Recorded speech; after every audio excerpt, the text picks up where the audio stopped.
ಈಗ ತಾನೇ ನನ್ನ ಸಹಪಾಠಿಗರಾದ ಕೊಂಡಣ್ಣ ಅವರು ಕೊಡಗು ಜಿಲ್ಲೆ ಬಗ್ಗೆ ಮಾತಾಡ್ತಾ ಇದ್ರು. ಚಿಕ್ಕಮಗಳೂರು ಜಿಲ್ಲೆಯಲ್ಲೂ ಅದೇ ಪರಿಸ್ಥಿತಿ. ನನಗೆ 3 ತಾಲೂಕು ಬರುತ್ತೆ ಸಭಾಧ್ಯಕ್ಷರೇ.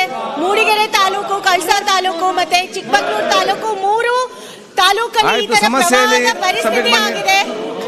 ಸುಮಾರು ಕಡೆ ಮನೆಗಳು ಜರುಗೋಗಿದೆ. ನಿನ್ನೆ ಮೊನ್ನೆಯಿಂದ ವಾಡಿಕೆಗಿಂತ ಜಾಸ್ತಿ ಮಳೆ ಆಗಿದೆ. ನಾವು ಅಷ್ಟೊಂದು ಮಳೆ ನಿರೀಕ್ಷೆ ಮಾಡಿರ್ಲಿಲ್ಲ.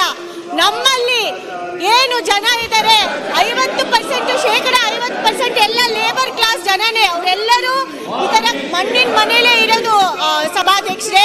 ಅದರಿಂದ ಮನೆ ಒಂದು 50ರಿಂದ 100 ಮನೆಗಳು ಜರುಗಿ ಹೋಗಿದೆ. ನಾನು ನಾಳೆ ವಿಸಿಟ್ ಮಾಡ್ತಾ ಇದ್ದೀನಿ. ಆದ್ರೆ ಅಧಿಕಾರಿಗಳು ಕೂಡ ನೋಡ್ತಾ ಇದ್ದಾರೆ. ನಾನು ಸರ್ಕಾರದ ಹತ್ರ ಏನು ಒತ್ತಾಯ ಮಾಡ್ಲಿಕ್ಕೆ ಇಷ್ಟಪಡ್ತೀನಿ ಅಂದ್ರೆ, ಏನು ಫ್ಲಡ್ ಅಲ್ಲಿ ಮನೆಗಳಿಗೆ ನಾವು ಪರಿಹಾರ ಕೊಡ್ತೀವಿ 5 ಲಕ್ಷ ಅಷ್ಟು ಕೊಡಬೇಕು ಅಂತ. ಯಾಕಂದ್ರೆ ಈಗ ಸದ್ಯದಲ್ಲಿ ಮನೆಗಳಿಗೆ ಬರೀ ಏನಾದ್ರೂ ಸಂಪೂರ್ಣ ಜರುಗೋದ್ರೆ 1,60,000 ಮಾತ್ರ ನಾವು ಮನೆಗಳಿಗೆ ಕೊಡ್ತಾ ಇದ್ದೀವಿ. ಅದು ಸಾಲದಿಲ್ಲ ಈ ಪರಿಸ್ಥಿತಿಯಲ್ಲಿ. ಯಾಕಂದ್ರೆ ಹೆಚ್ಚು ಕಡಿಮೆ ಎಲ್ಲ ಕೂಲಿ ಕಾರ್ಮಿಕರು. ಅದಕ್ಕೆ ಸರ್ಕಾರದ ಹತ್ರ ಮನವಿ ಮಾಡ್ತೀನಿ, 5 ಲಕ್ಷದಷ್ಟು ಫ್ಲಡ್ನಲ್ಲಿ ಪರಿಹಾರ ಕೊಡಬೇಕು ಅಂತ. ಮತ್ತೆ ನಾನು ಲೋಕೋಪಯೋಗಿ ಸಚಿವರ ಹತ್ರ ಕೇಳ್ಕೊಳ್ಳಿಕ್ಕೆ ಇಷ್ಟಪಡ್ತೀನಿ.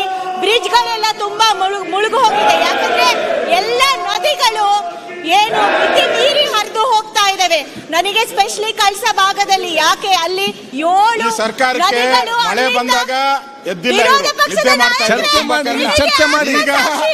ಈಗ ಏಕಾಏಕಿ ನೀವು ಮಾತಾಡಿ, ಭ್ರಷ್ಟಾಚಾರ ನೀವು ಮಾತಾಡಿ, ನೀವು ಜನರ ಬಗ್ಗೆ ಮಾತಾಡಿ, ಇವರ ಬಗ್ಗೆ ಮಾತಾಡಬೇಡಿ. ನೀವು ಮಾತಾಡಿ,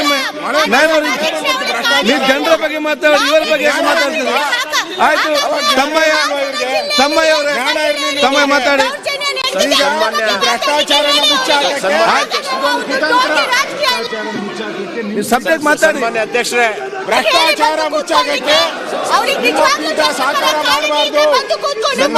ಸಹಕಾರ ಮಾಡಬಾರ್ದು. ಭ್ರಷ್ಟಾಚಾರ ಮುಚ್ಚಾಕಕ್ಕೆ ನಿಮ್ ಪೀಠ ಸಹಕಾರ ಮಾಡಬಾರ್ದು.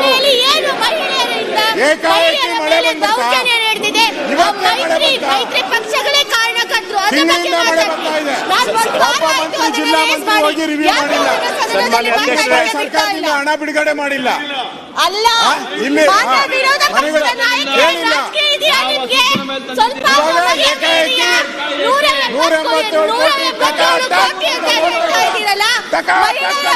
180 ನಿಮಗೇನು ಬೆಲೆ ಕಟ್ಟಲಿಕ್ಕಾಗೋದಿಲ್ವಾ?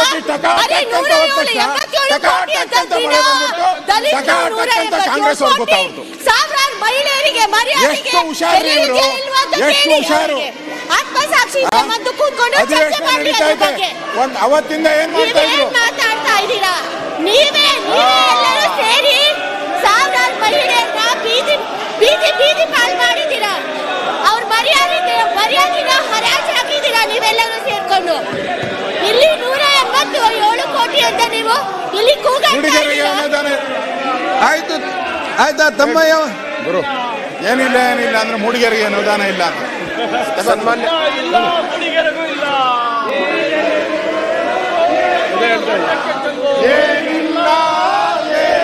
ಸನ್ಮಾನ್ಯ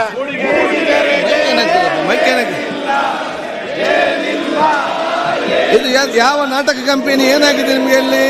ಯಾಕೆ ಏನಾಗ್ತದೆ? ನೀವು ಸಮಸ್ಯೆ ಚರ್ಚೆ ಯಾಕೆ ಹಾಕ್ಲಿಲ್ವಾ? ತಮ್ಮ ಮಾತಾಡಿ, ನೀವು ಕೂತ್ಕೊಳ್ಳಿ, ನೀವು ಕೂತ್ಕೊಳ್ಳಿ. ಅವ್ರು ತಮ್ಮ ಮಾತಾಡಲಿ, ಸಮಸ್ಯೆ ಮಾತಾಡಲಿ. ಸನ್ಮಾನ್ಯ ಸಭಾಧ್ಯಕ್ಷರೇ, ತಮ್ಮ ಮಾತಾಡ್ತಾರೆ, ಕೂತ್ಕೊಳ್ಳಿ. ಸಭಾಧ್ಯಕ್ಷರೇ, ನೀವು ಕೂತ್ಕೊಳ್ಳಿ.